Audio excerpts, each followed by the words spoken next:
In time, lasting memories will stand on the Pennsylvania field where doomed heroes died on September 11th, 2001, using their last moments to save the lives of others. This is a paraphrased quote from the College Board stimulus. In this image is that same field in rural Pennsylvania, which now holds a monument to the lives lost on Flight 93.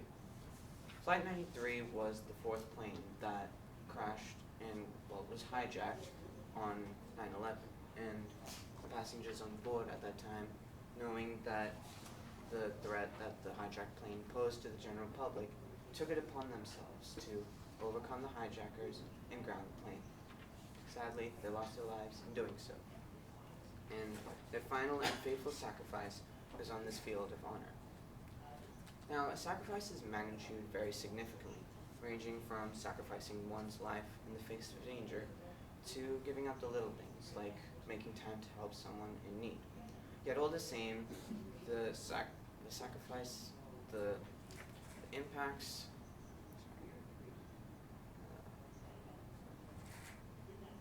both magnitudes of sacrifice have impacts that are just as important.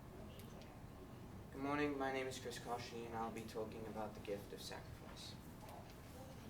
So my research question is, to what extent does sacrifice in relations tie to moral obligation? The society we live in today is built upon the decisions we make, and these decisions are built upon our morals. Even the smallest of decisions can have significant impacts on our respective paths.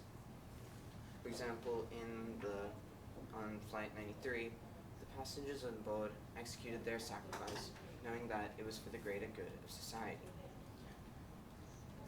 It's these types of sacrifices that bring up the sense of moral obligation. Now, there are three relations where moral obligation and sacrifice is visible. In a societal relation, it's when an individual sacrifices for the greater good of society. In a healthcare relation, this is when an individual sacrifices for a sick individual who may be their loved one. And then in individual relationships, where sacrifice is made out of love and care. Now, these three relations, despite their different scopes, they all tie together in their direct relation between sacrifice and moral obligation. So first, let's analyze the sacrifice in a societal relation, tying the military perspective and the everyday individual perspective.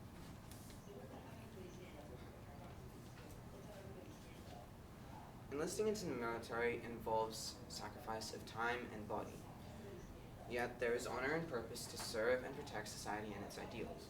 According to the College Board provided stimulus, like Washington, Jefferson, and all our founding fathers, Americans of every generation are ready to fight and die for those unalienable rights. Enlisting into the military involves understanding that each individual has the commitment and responsibility to defend for what we live for. It's a brave decision that relies on ethics and morals. In this chart by the Washington Post, it's visible the level of commitment of military veterans. Displayed here is specifically 89% of all Iraq and Afghan vets would choose again to join the military. On top of that, the decision to join the military again was in excess of 80% in both situations where the individual was injured in war and was in physical health worse after the war. Now, this illustrates the understanding of the moral obligation that these veterans had. Now, this is an image of Peter Wang. Wang was a 15-year-old junior cadet in high school who died while holding a door open to allow his peers to escape the shooting. And given that Wang was a junior cadet, the lessons he learned and the values he respected tied to the military perspective. Yet as an individual, he sacrificed his safety for the safety of his peers. Now, all these acts in both perspectives relied on the understanding of the moral significance of the value of society over that of the individual.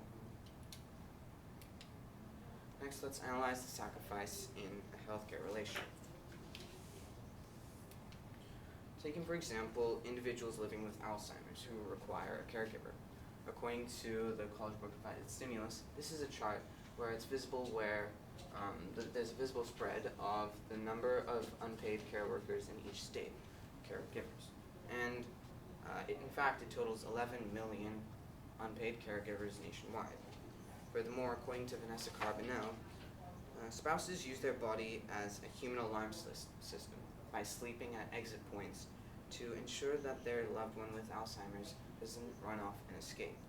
This sacrifice of time and body emphasizes the understanding of what's best for the sick individual and understanding that it's their responsibility to do so.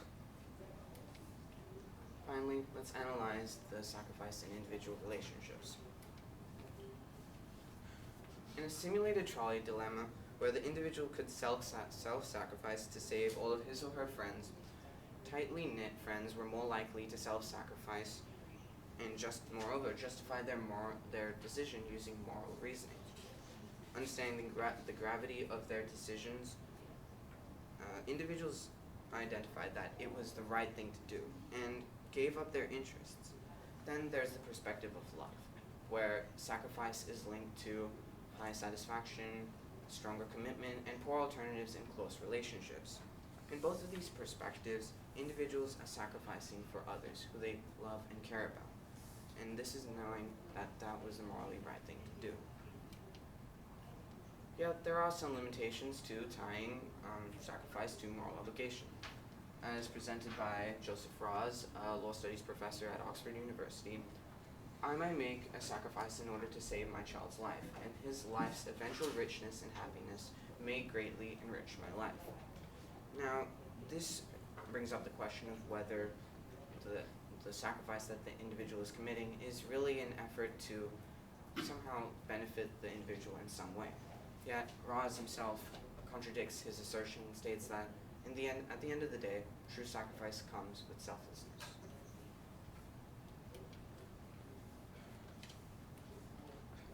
In the end, sacrifice is directly tied to moral obligation as visible in the societal relation, the healthcare relation, and in individual relationships. For it is the love for a lover, the respect for a stranger, the care for a patient, and the honor for a society and nation that drives us all to make the right decision. Thank you.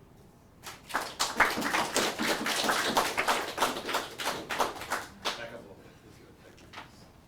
All right, 2 questions for you. First up, what evidence did you gather that you didn't use, and then why didn't you use it? So I found some evidence about how sacrifice was a supererogatory act. And what this means is that sacrifice is more than what needs to be done. And this kind of counters my claim because sacrifice was, as I mentioned, directly related to moral obligation. And so going outside of that would have deferred from my claim. All right. And what advice would you have for other people who want to do this topic in the future? So I identified 3 relations where sacrifice is visible.